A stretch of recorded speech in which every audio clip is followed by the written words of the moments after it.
Bagaimana menurut Ustaz Abdul Somad? Patutkah Islam dibela? Oh, Islam tak usah bela. Islam tu kan Allah punya. Apa kita bela-bela? Orang nak ejek olok-olok Islam, biar aja. Tu apa kita bela? Kata orang tak ada otak.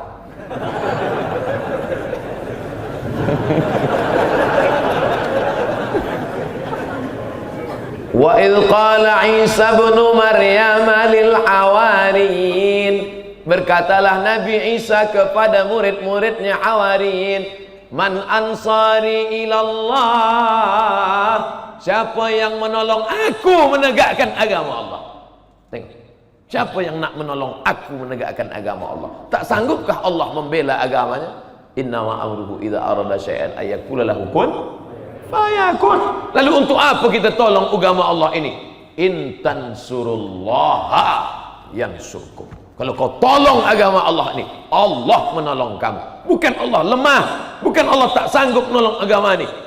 Kita menolong diri kita dengan menolong agama Allah. Yang punya harta, tolong agama Allah ini dengan harta. Semalam saya dibawa ke Ma'had Tahfiz Quran Darul Ulum Al-Quraniyah. Ustaz Abdul Somad, ini rumah wakaf, ini tanah wakaf, ini makan wakaf, ini budak-budak belajar 17 orang. Tolong agama Allah. Yang punya ilmu, tolong dengan ilmu. Abdul Somad, tanah tak ada, rumah tak ada, ilmu tak ada. Tolong dengan suara menggelegar. Lepas ni dibuli orang di internet. Bela agama Allah. Saya tentang zikir. Bagaimana ciri-ciri tarekat yang sebenar? Pertama, mesti ada mursyid. Mursyid penunjuk jalan. Saya boleh sampai ke masjid ni kan sebab ada mursyid. Bila tak ada mursyid, mana sampai? Mana mursyid? Itu yang berbunyi. Itu mursyid. Penunjuk jalan, guide yang menunjukkan jalan. Mursyidnya mesti mengamalkan sunnah. Maka jangan ikut mursyid tak sunnah. Mursyid dari jam pukul 12 siang hingga pukul 6 tak ada sembahyang. Tok mursyid tak sembahyang. Sembahyang tu orang zahir je. Ini kita makrifat. Saya sembahyang di Masjidil Haram, bukan masjid kampung. Ini mursyid setan. Sebab Nabi Muhammad SAW tak pernah meninggalkan solat berjamaah walaupun sekali. Demam dia, pengsan dia hari Rabu, disiramkan air ke wajah dia. Manakala dia terjaga, apa kata dia? Bawakan aku ke masjid. Ini mursyid kita, bila dia terjaga, ada tak ayam panggang? Mursyid paling penting mesti mengikut ahlu sunnah wal jamaah. 3, mursyid ada sanad. Dari siapa dapat? Dari Syekh Fulan. Dari siapa dapat? Dari Syekh Fulan. Dari siapa dapat? Syekh Sulaiman Zuhdi di Jabal Abi Qubais.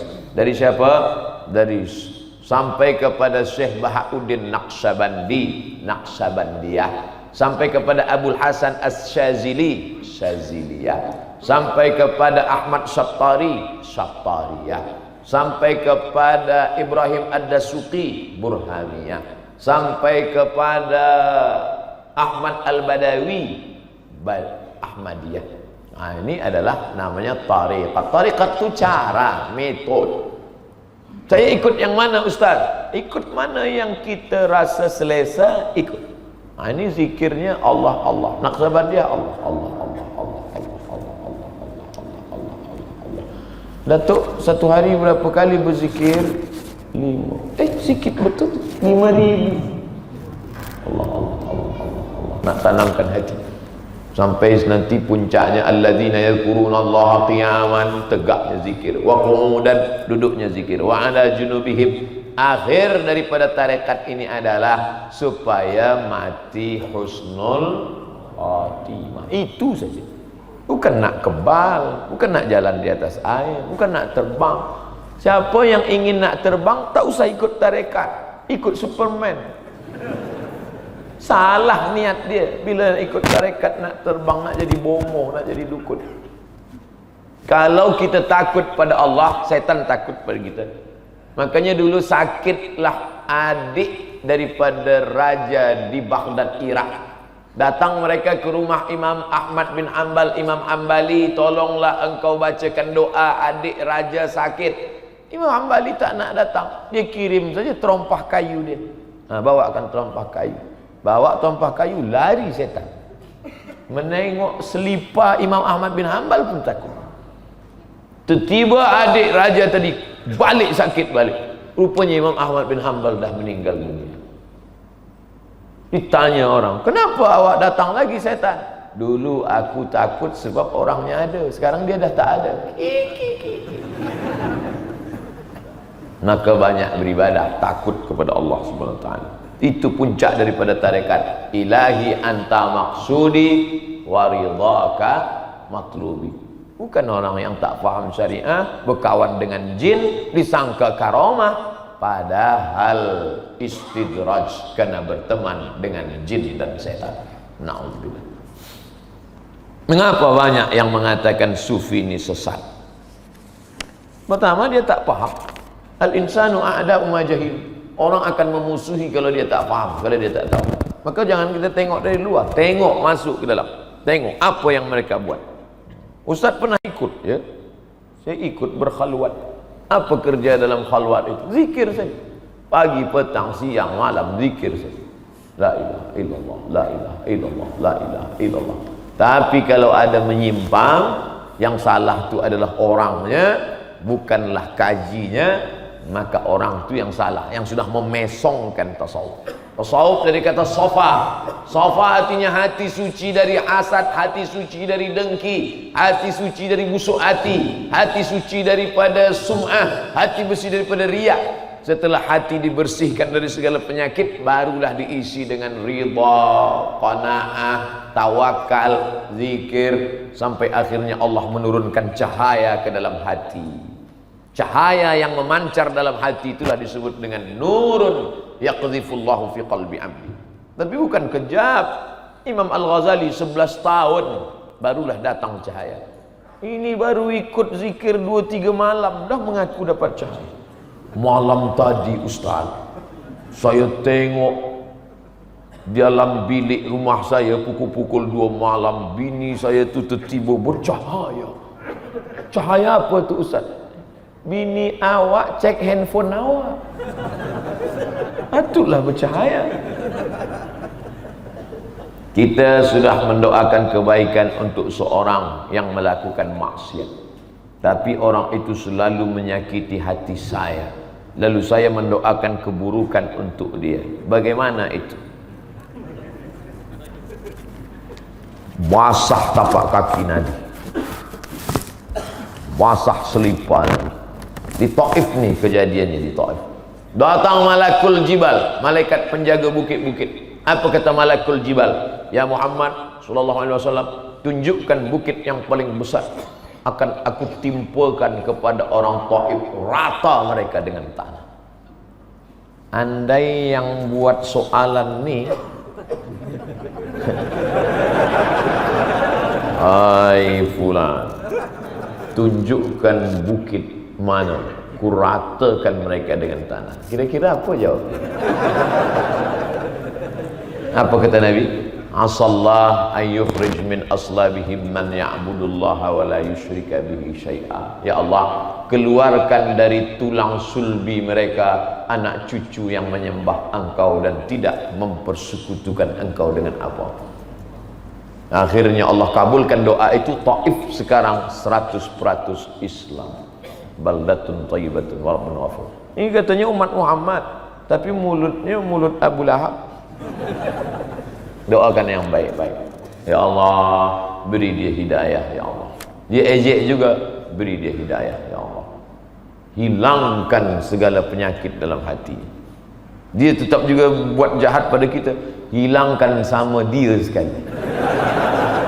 Jangan, tak boleh doakan yang tak baik. Kuserahkan hambamu ini kepada Engkau ya Allah. Jangan ajari Allah bagaimana cara membinasakan dia. Sebab kalau Allah nak hukum dia, Allah akan balas dengan sesuatu yang tak pernah terlintas dalam hati kita. Semoga Ustaz dipanjangkan umur. Oh, usah panjang-panjang, makin susah dunia ini. Malam mana perlu menanamkan sifat cinta terhadap akhirat dalam sebuah keluarga? Macam mana menanamkan sifat cinta akhirat dalam sebuah keluarga? Hari cuti, jangan bawa anak bini ke mall sahaja, jangan bawa ke tepi pantai sahaja, jangan bawa ke bukit sahaja. Maknanya pergi ke mall elok, tak salah, pergi ke bukit tak salah, tapi bawa juga ke tempat orang sakit, kanser, bawa ke ziarah kubur, tunjukkan pada dia, kita kan mati nak, kita mati nanti ni, tengok makan cacing tanah, supaya dia menengok. Gali kubur, tengok nanti ayah masuk dalam. Itu yang dilakukan orang dulu. Baca kitab Syekh Abdul Wahab Sya'rani, 2 kali dah saya sebut, Tanbihul Mughtarib. Mereka dulu dalam kitab Tanbihul Mughtarib, kalangan salaf, mereka gali tanah, masuk dia ke dalam tengah-tengah malam, untuk mengingatkan bahawa kita ni tak ada apa-apa dan kita akan dimakan cacing tanah. Ingatkan, bini-bini yang suka shopping, balikan tanah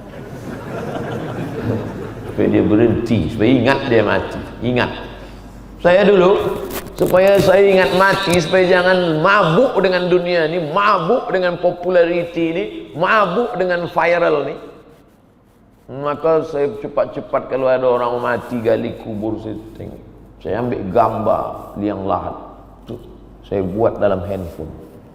Bila tengok, sampai akhirnya tengah-tengah malam datang pula takut bahawa kita akan mati menghadap Allah SWT, dan semua ni akan tinggal. Ni jamaah yang ramai di Sabah ni, kalau Abdul Somad mati di Riau, ada yang nak ikut agak semalam, mana ada, menangis jamaah, Ustaz, tetap juga dia di atas. Itu bini pun tak nak ikut. Perempuan-perempuan yang menangis di tepi kubur suami laki dia, abang jangan tinggalkan, semua orang tahan dia, jangan puan, jangan puan. Saya tak ada, saya tahan. Masuklah, cuba masuk. Ada dia nak masuk, mana ada, dia sedang acting je. Tak ada. Kitalah yang akan masuk sendiri menghadap Allah. Yang akan kita bawa mana? Ni kaki kalau pernah melangkah ke masjid, ni mulut kalau pernah membaca Al-Quran, ni mata kalau pernah menengok ulama, orang-orang soleh.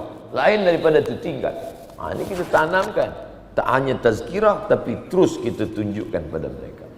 Kuat beribadah, tapi akaun gaji di bank konvensional tak ada guna. Angkat tangan pagi petang, Allah, doa tak kabul sebab 4. Mata'amuhu haram, makan haram, riba konvensional. Malbasuhu haram, masrabuhu haram, minuman haram. Oh, sebab itulah Ustaz takut minum ni, sebab haram. Tak, saya tak takut, ni saya minum.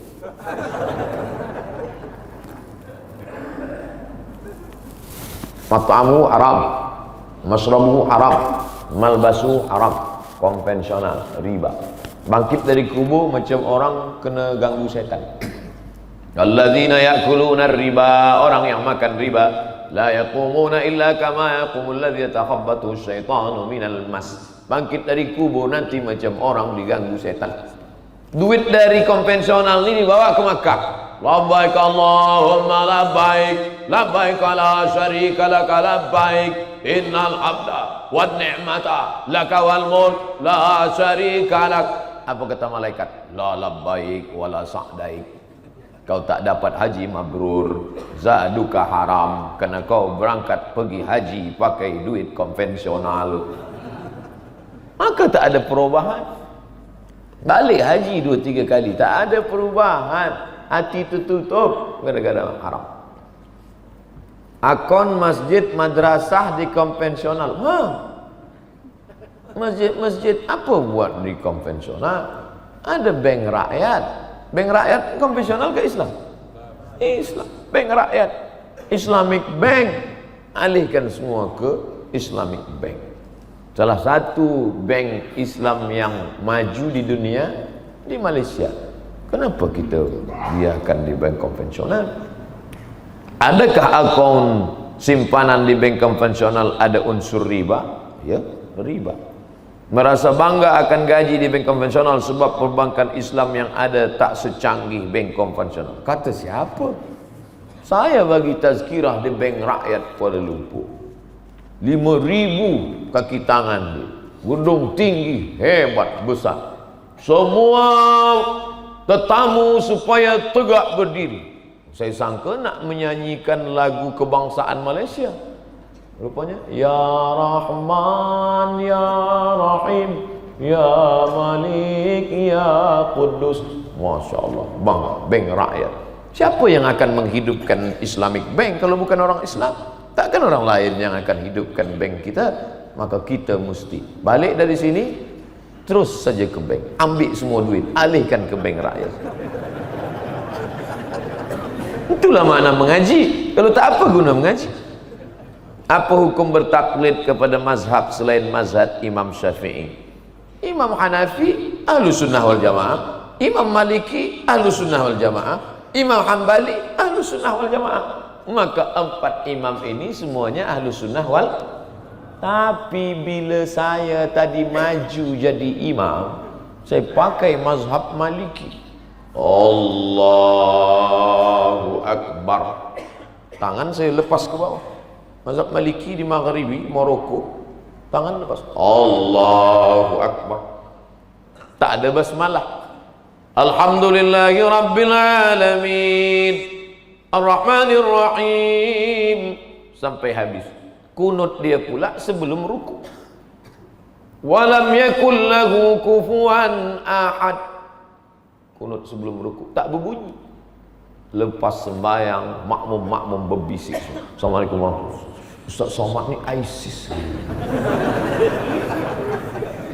Maknanya 4 mazhab ini Ahlus Sunnah. Tapi kalau saya bawa ke tengah-tengah mazhab Syafi'i, menimbulkan fitnah. Itu namanya adab ikhtilaf. Kita ni bukan nak tunjukkan kita berbeza. Ni, aku dah lama di Arab ni, berbeza ni. Bukan itu nak kita tunjukkan. Saya ni 4 tahun di Mesir, 2 tahun di Maghribi, sekarang pula di Sudan. Ustaz, bila nak tunjukkan lama di Arab, unta lebih lama lagi.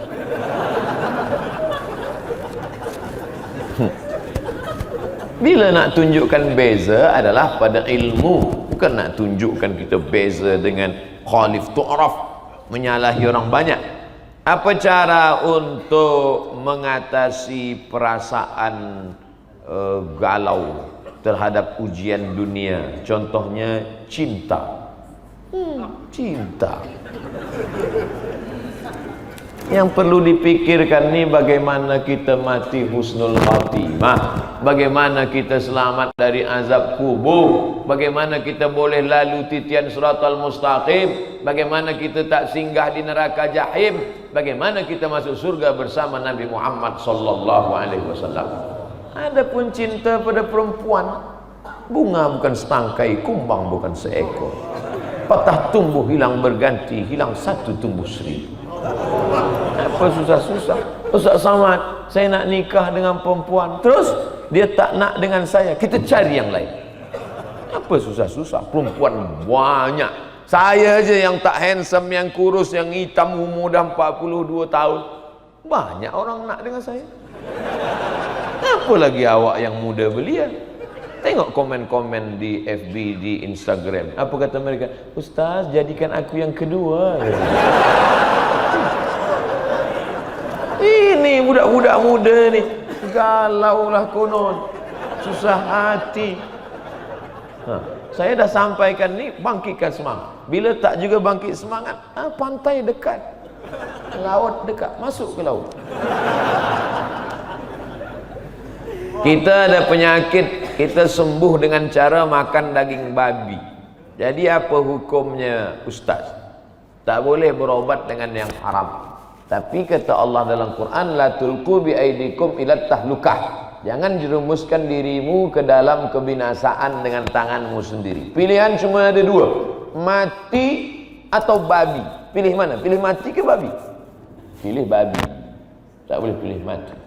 Masuk dalam hutan, satu-satunya yang boleh menyelamatkan nyawa babi. Kalau tak, mati. Babi dah. Hidupkan api, panggang babi itu sikit. Tapi banyak setakat untuk hidupnya. Sementara dapat pisang. Bila dah datang orang kampung bagi pisang, tuan-tuan dia ada pisang. Awaklah makan pisang, sedap babi ni. Itu tak boleh. Mana boleh?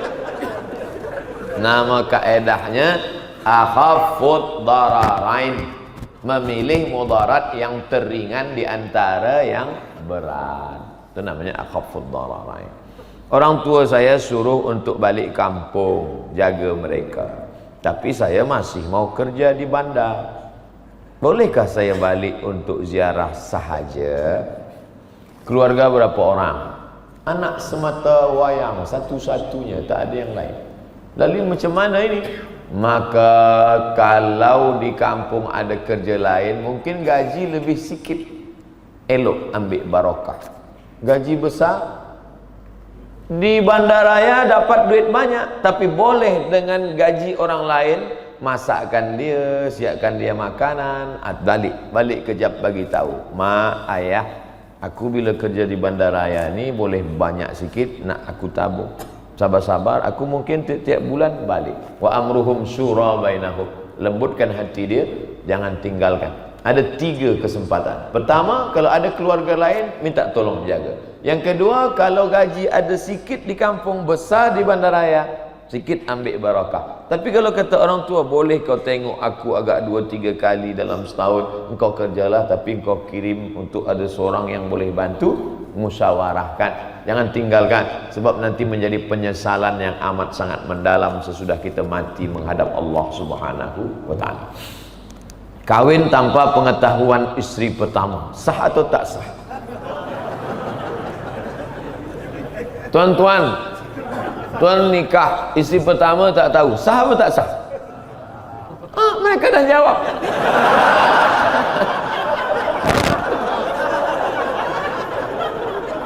Apa lagi? Ada mempelai lelaki, ada wali, ada mahar, ada saksi 2, ada ijab dan qabul. Sah menurut fiqh. Ada tak di situ tertulis rukun nikah 1, izin bini pertama? Ada? Mana ada? Tak ada. Tapi ini tapi. Tolong video saya jangan di-cut, jangan dipotong. Tapi sebab merata-rata tempat banyak lelaki tak bertanggung jawab. Di mana bumi dipijak, di situ bini bertambah. Singgah sini nikah, singgah sini nikah, singgah sini nikah. Maka negara membuat suatu keputusan namanya siasah syar'iyah. Siasah syar'iyah politik. Maka negara membuat satu hukum, tiada dibenarkan menikah sebelum ada izin daripada isteri pertama yang disahkan oleh mahkamah syar'iyah. Bubuh tanda sign. Saya bini, saya bagi tahu cara membuat surat. Saya bini pertama, nama, semua lengkap, bersetuju bila nak bagi bubuh sign. Makanya perempuan bila nak tidur malam, hati-hati. Yakinkan tak ada situ ada kertas, ada apa. Mana tahu tengah-tengah malam dia buatkan. Oleh sebab itu, maka lelaki tidak dibenarkan tanpa izin. Tapi ini bukan hukum fiqh, ini hukum negara untuk menjaga kemaslahatan orang banyak. Sebab banyak lelaki yang tak bertanggung jawab. Ucap la ilaha illallah ketika meninggal wajib, walau tak beriman di dunia. 3. La ilaha illallah di mulut tapi tak ada dalam hati, munafik. Orang munafik di mana letaknya? Innal munafiqina fid darkil asfali minan nar. Ucap la ilaha illallah di mulut, beriman dalam hati tapi tak nak beramal, fasik. Wallahu la yahdil qaumal fasiqin. Allah tak bagi hidayah pada orang fasik.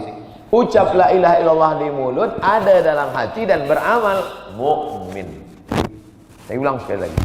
La ilaha illallah di mulut, ada dalam hati keyakinan dan beramal, mukmin. La ilaha illallah di mulut, ada iman dalam hati tapi tak nak beramal, fasik. La ilaha illallah di mulut, tak nak beramal, kalaupun beramal tapi dalam hati tak ada keyakinan, nak tunjuk pada orang banyak, nak ikut-ikut saja, munafik. Lain di bibir, lain di hati. Dah jadi judul lagi. Na'udzubillah.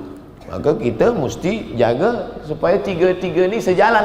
At-tasdiqu bil qalbi, dibenarkan dalam hati, wal iqraru bil lisani, dicakapkan di mulut, wal amalu bil arkani, diamalkan dengan anggota badan. Barulah dia ahlus sunnah wal jamaah. Kita ahlus sunnah wal jamaah. Bolehkah kami hanya merujuk pada Quran dan hadis saja? Sebab kalau rujuk pada ulama, kitab mereka tak maksum. Mereka manusia biasa. Mereka memang manusia biasa. Sesiapa yang mengatakan tak nak ikut ulama, dia nak ikut hanya Quran dan hadis saja, tolong tunjukkan saya cara sembahyang subuh tak ikut pakai fatwa ulama. Siapa di dunia ni yang boleh tunjukkan cara sembahyang subuh tak ikut fiqh? Quran, hadis, Quran, hadis, Quran, hadis. Mana ada? Ada solat satu hadis dari mulai takbiratul ihram sampai salam? Ada? Mana? Ulama yang menyusun itu berijtihad mereka. Imam Syafi'i, Imam Hanafi, Imam Hanafi paling tua, Imam Maliki, Imam Syafi'i, Imam Hanbali. Imam-imam ini alim. Imam Syafi'i kalau dia pergi ke masjid, telinga dia sumbat. Sampai ke masjid orang tanya, Syafi'i, kenapa engkau sumbat? Aku takut semua yang aku dengar dari rumah sampai ke masjid aku ingat.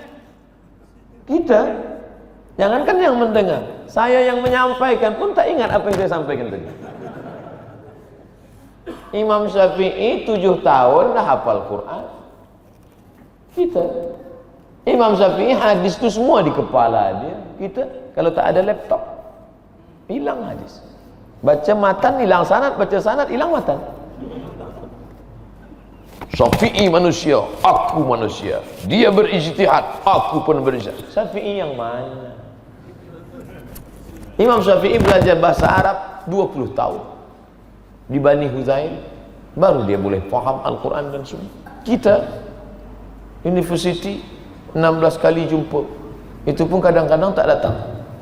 Macam mana nak mengaku alim? Oleh sebab itu maka kita ikut Quran dan Sunnah melalui pemahaman para ulama. Allah suruh kita ikut ulama. Mana ayatnya? Fas'alu ahla dzikri in kuntum la ta'lamun. Ikutlah ulama kalau kamu tak tahu. Hadis Nabi menyuruh kita ikut ulama. Mana dia?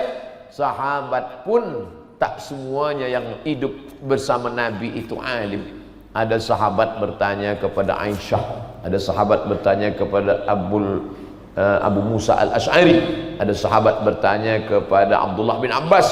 Maknanya kita ni tidak alim mengikut kepada para ulama yang